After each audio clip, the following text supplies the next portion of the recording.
Hello again and welcome. Thank you for joining us. This is Robert Schein, Managing Director and Partner of Blanke Schein Wealth Management. Today in our Friday Insights edition, we're going to explore in greater detail 3 economic bubbles that are on the horizon. Now, not to say they're going to pop, if you will, or cause any trouble anytime soon, but there's something definitely we have on our dashboard on a daily basis, and they just didn't happen overnight. In fact, let's get to our 3 economic bubbles that we're watching, as you should be too. So let's go right to it. Thanks for watching.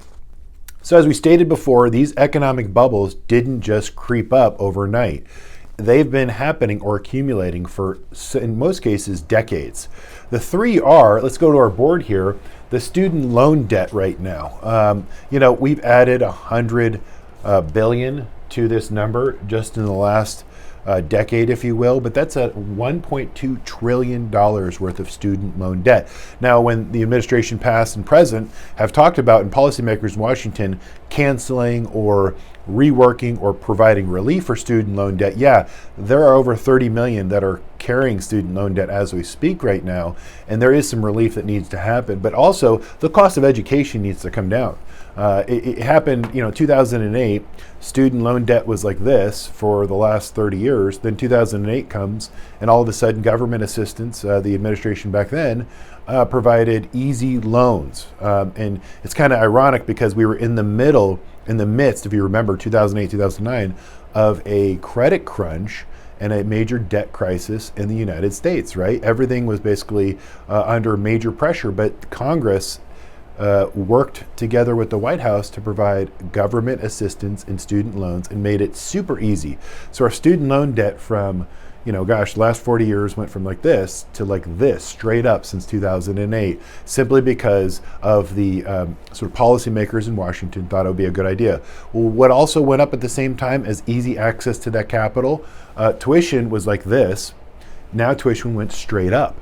Same way. So as soon as the capital was accessed, you had inflation on a double-digit level in all of these universities across the United States. So 4, 6, 8, 10 years later, we now have a $1.2 trillion mess, if you will, because at some point in time, it's going to take a lot of time to work this way through and pay this down, whether it's a combination of corporations partnering with those employees and doing a pay down strategy on that student debt, or even forgiveness at some level, or just simply paying it back, right? You borrowed it, pay it back. That's a novel strategy too, but hopefully at some point in time this number goes down, not up. But right now it's on the wrong trajectory, so we're keeping it on our dashboard.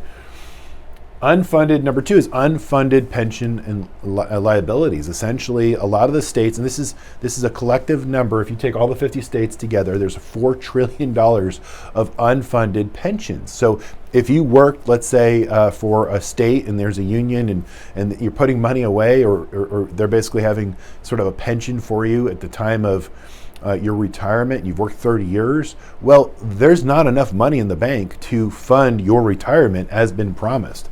And the deficit is $4 trillion. So something's got to give. Either those investments have to catch up to close the gap, or the states have to add more on their budget to put more into the unfunded liabilities, or there's going to be the worst case scenario, reduction of benefits that have been promised. And so that's sort of a third rail that policymakers don't want to touch and don't want to address, so they're kicking it down the road, kicking that can down the road.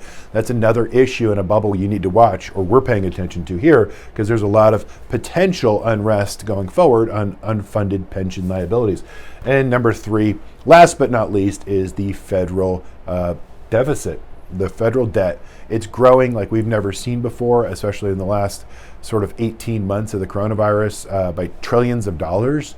And now, while economic policymakers are basically stating that we're okay because they're looking at the interest that we have to pay on the debt that's outstanding. Now keep in mind, interest rates came straight down. They're basically 25 basis points by the Fed fund rate right now. So your interest on that money, or the 10-year treasury, is again under 2%, 1.6%. We're refinancing all of that debt. Even if we had 30-year debt, it's at 5 or 6%. Now it's coming in, and all of that is being refinanced all the time on the debt level. So economists are saying, no, this is a good thing. We have interest rates low. We're refinancing old debt for 4% to, let's say, a 2%, if you will. flow. And so the percentage of our cash flow that we have to outlay to cover our debt to GDP ratio is historically all-time low. Although we have our all-time high federal deficit and national debt that's increasing. Now, this is even bigger than World War II,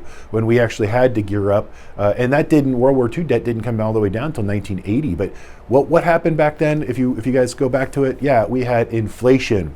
Paul Volcker had to break the back of inflation because the economy started basically creating inflation to reduce debt. So what's the number one, if we go back to Economics 101, if there's anything we learn, what's the number one liquidator of all debt? It's inflation. So we're seeing it in everything we do, from our supply chain to our food to our goods and services. There's huge inflation now being passed on to the consumer. So all of this is okay in the short term. But what happens when inflation rises? That means interest rates have to rise.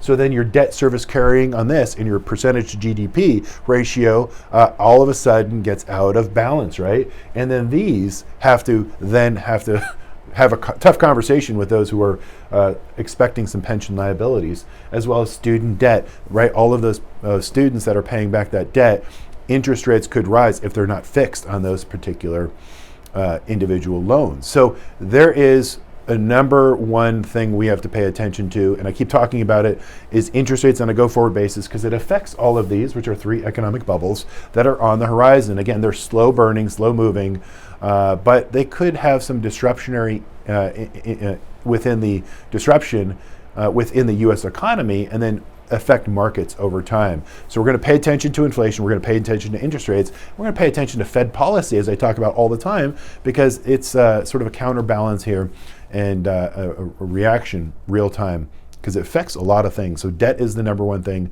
that's on our minds here at Blanke Schein Wealth Management, and we'll continue to monitor this. And tune in next Friday, so we have edition 2. So thank you for watching.